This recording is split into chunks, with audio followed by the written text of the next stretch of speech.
2027 में विधानसभा चुनाव होने हैं और ऐसे में दल बदल की राजनीति शुरू हो चुकी है। लेकिन इस दल बदल से कांग्रेस में अंदरूनी खींचतान भी बढ़ गई है। दिल्ली में हुई ज्वाइनिंग के बाद एक तरफ जहां हरीश रावत नाराज हैं, तो वहीं दूसरी तरफ हरदा के समर्थक भी खुलकर सामूहिक इस्तीफे की बात कर रहे हैं। ये रिपोर्ट देखिए।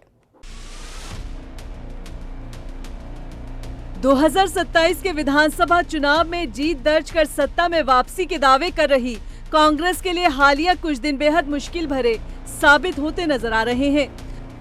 हालात ये हैं कि पार्टी के मौजूदा विधायक अब पार्टी के नेताओं को सामूहिक इस्तीफा देने के लिए प्रेरित कर रहे हैं। दरअसल ये पूरा मामला हरीश रावत की नाराजगी से जुड़ा हुआ है। हरीश रावत ने जिस तरह से अचानक 15 दिनों के राजनीतिक अवकाश का ऐलान किया, उसके बाद से ही चर्चाएं होने लगी कि कहीं कुछ ना कुछ तो गड़बड़ है। धीरे धीरे कहानी सामने आई और खुलासा हुआ कि पूरा मामला हरीश रावत के करीबी संजय नेगी की पार्टी में ज्वाइनिंग टले जाने से जुड़ा हुआ है। ज्वाइनिंग टली तो हरदा नाराज हुए और इतने नाराज हुए कि राजनीति से ही 15 दिन का अवकाश ले लिया। हरदा की नाराजगी की खबरों के बीच अब उनके बेहद करीबी विधायक हरीश धामी ने भी नया बम फोड़ दिया है। हरीश धामी ने अपनी सोशल मीडिया अकाउंट पर कुछ ऐसा लिख दिया जिसने समूची पार्टी में ही भूचाल ला दिया। हरीश धामी ने लिखा कि हरक सिंह रावत जी ने जो बयान दिया है वो बहुत निंदनीय है।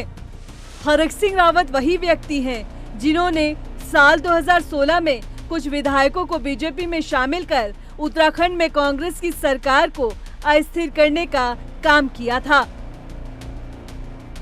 हरक सिंह रावत जी द्वारा ही इस देवभूमि में दल बदल का महापाप हुआ था, जिसके बाद कांग्रेस को बहुत मुश्किलों का सामना करना पड़ा। इसलिए हाईकमान को इस बात को ना भूलकर इस बात का भी संज्ञान लेना चाहिए कि जो एक बार धोखा दे सकता है वो दोबारा भी दे सकता है। साथ ही मैं सभी हरीश रावत जी के समर्थकों से ये कहना चाहता हूँ कि हम सबको आदरणीय हरीश रावत जी के आत्मसम्मान के लिए सामूहिक इस्तीफा दे देना चाहिए। जहां हमारे नेता वहां हम। हरीश धामी के सामूहिक इस्तीफे वाली बात ने पार्टी को परेशान कर दिया है। अगर ऐसा हुआ तो ये माना जा रहा है कि पार्टी में न सिर्फ गुटबाजी चरम पर आ जाएगी, बल्कि पार्टी के टूटने का खतरा भी पैदा हो जाएगा।